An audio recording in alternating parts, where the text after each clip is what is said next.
मैं अलका ठाकुर हूं और आप सभी का अलका मेडिकल क्लासेस में स्वागत है। आज आप सोच रहे होंगे कि हम क्या पढ़ने वाले हैं। आज हम पढ़ने वाले हैं लीवर सिस्ट के बारे में।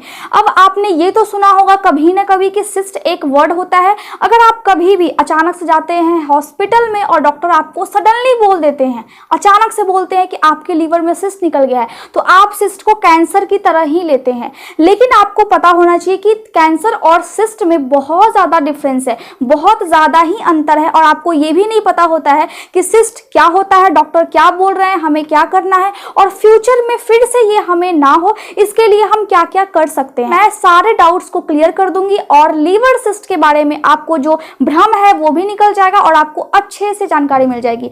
तो हम टॉपिक को स्टार्ट करते हैं। टॉपिक है लीवर सिस्ट। लीवर की स्पेलिंग क्या होती है? LIVER, liver, CYST, cyst. ठीक है, अब हम सबसे पहले समझते हैं कि सिस्ट का मतलब क्या होता है। और आपको नेम से ही पता लग रहा होगा कि सिस्ट हो रही है तो किसमें? लीवर में हो रही है। देखिए, सिस्ट मेनली दो अंगों में ज्यादा होती है। पहला तो फेफड़ा और दूसरा लीवर। फेफड़ा को इंग्लिश में क्या बोलते हैं? Lungs, LUNGS। लंग्स मतलब फेफड़ा और लीवर जिसको हिंदी में हम यकृत बोलते हैं। ठीक है, तो लंग्स मीन्स फेफड़ा और लीवर मीन्स यकृत। ठीक है, तो इन दोनों में ज्यादा होती है सिस्ट। अब सिस्ट कैसा होता है? सिस्ट बिल्कुल एग्जैक्टली हमारे फेस में जैसा पिंपल होता है वैसे ही होता है सिस्ट।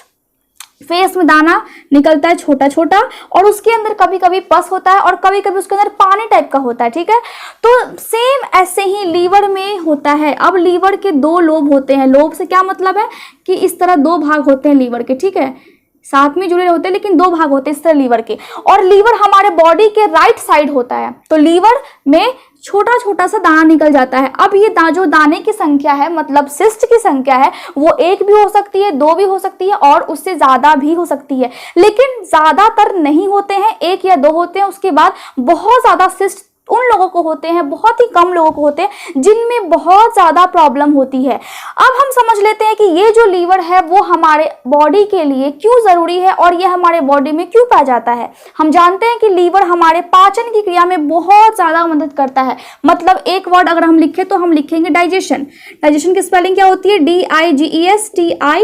डाइजेशन मतलब पाचन। दूसरा डिटॉक्सिफिकेशन, मतलब जो भी विषैला पदार्थ होता है हमारे बॉडी में। अब विषैले पदार्थ से क्या मतलब है? मतलब ये है कि जो खाने में थोड़ा बहुत वायरस हो, बैक्टीरिया हो, या फिर मान लीजिए कि अगर वो फैटी फूड हो, अगर वो हार्मफुल फूड हो, तो लीवर उसको फिर डिटॉक्सिफाई कर देता है, मतलब उसको फिर वो न्यूट्रल कर देता है, उदासीन कर देता है, जिससे कि उसका असर हमारे बॉडी पे ना हो और हमारा जो बॉडी है वो बिल्कुल बचा रहे। ठीक है, तो डिटॉक्सिफिकेशन, डिटॉक्सिफिकेशन स्पेलिंग क्या हो गई? DETOXIFICATION।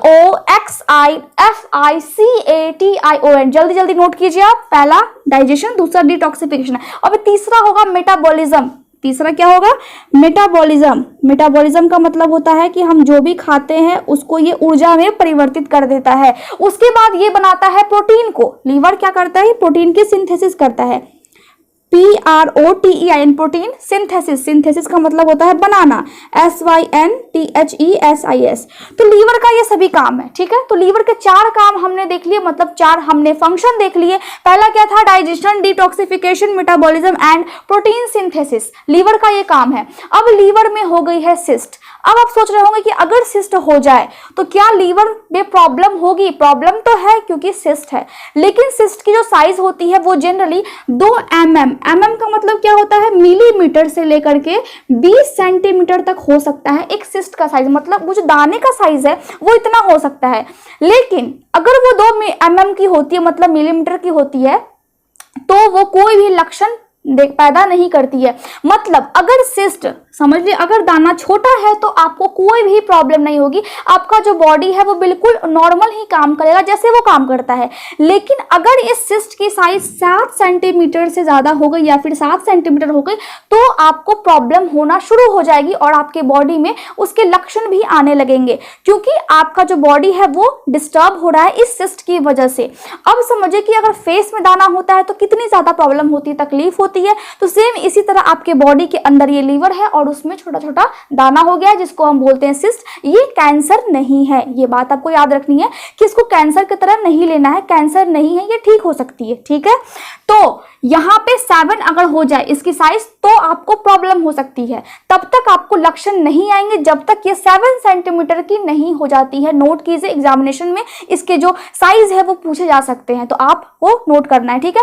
तो 7 सेंटीमीटर समझ गए आप, प्रॉब्लम तभी होगी जब इतनी हो जाएगी। इसके बाद हम देखते हैं कि लीवर में अगर सिस्ट हो गई है, लीवर में सिस्ट हो गई है तो उसका कारण क्या हो सकता है। कारण हम देखेंगे कि इसकी जो कारण होगी वो आइडियोपैथी होगी, मतलब इसकी जो एग्जैक्टली कारण है वो रिलेट नहीं करती है किसी भी वजह से।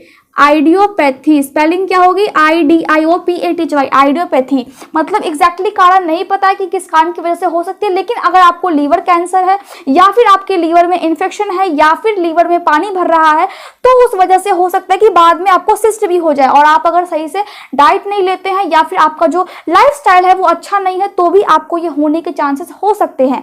अब जब ये हो जाते हैं तो बॉडी में सिम्टम्स क्या क्या देखने को मिलते हैं। पहला ये कि लीवर में अगर प्रॉब्लम होगी तो मैंने बताया 7 सेंटीमीटर तक होगी तभी आपको दिक्कत महसूस होगा।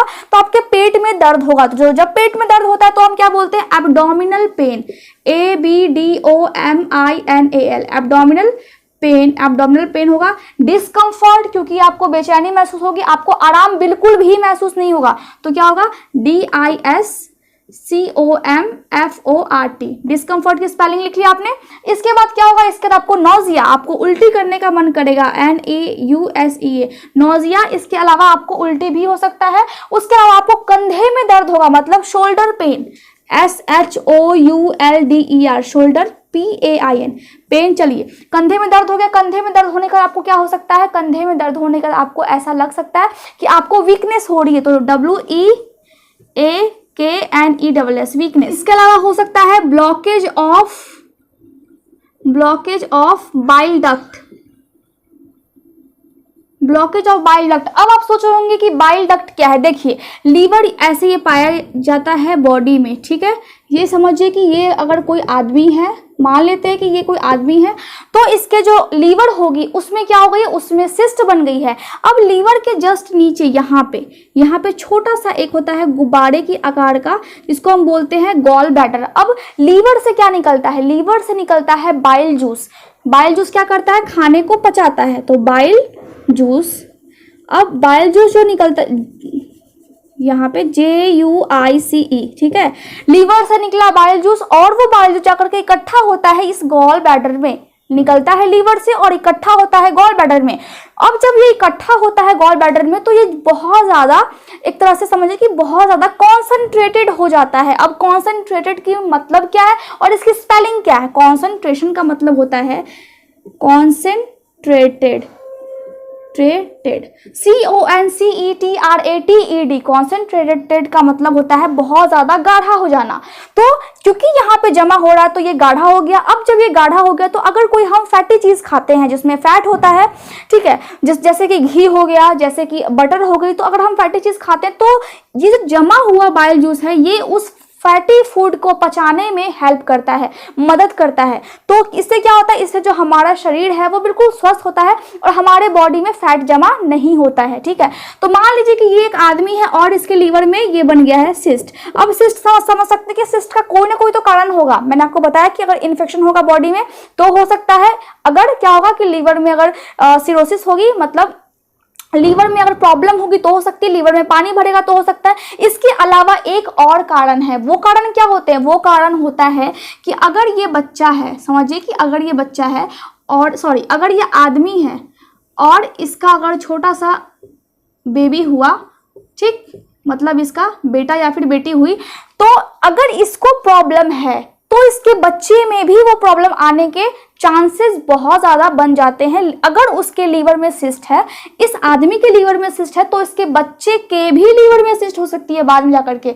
तो एक कारण, एक मेजर कारण ये भी हो सकता है। अब आप सोच रहे होंगे कि अगर ये प्रॉब्लम हो जाए तो ठीक कैसे होगी। देखिए, इसका जब तक लक्षण इसका नहीं आता है बॉडी में तब तक इसकी कोई इलाज नहीं की जाती है। लेकिन जब लक्षण आना शुरू हो जाता है तो जनरली हम क्या करते हैं, ये जो सिस्ट जो लीवर में है उस सिस्ट को कट करके रिमूव कर देते हैं। मान लीजिए कि अगर ये सिस्ट यहाँ पे है ऐसे, तो उसके आसपास की जो हेल्दी सेल्स होती है, यानी कि जो हेल्दी लीवर की जो परत होती है, उसको भी निकालते हैं, ताकि अगर यहाँ पे थोड़ा भी अगर आसपास इन्फेक्शन हो तो वो भी फिर खत्म हो जाए, बाद में वो बनने के चांसेस ना हो।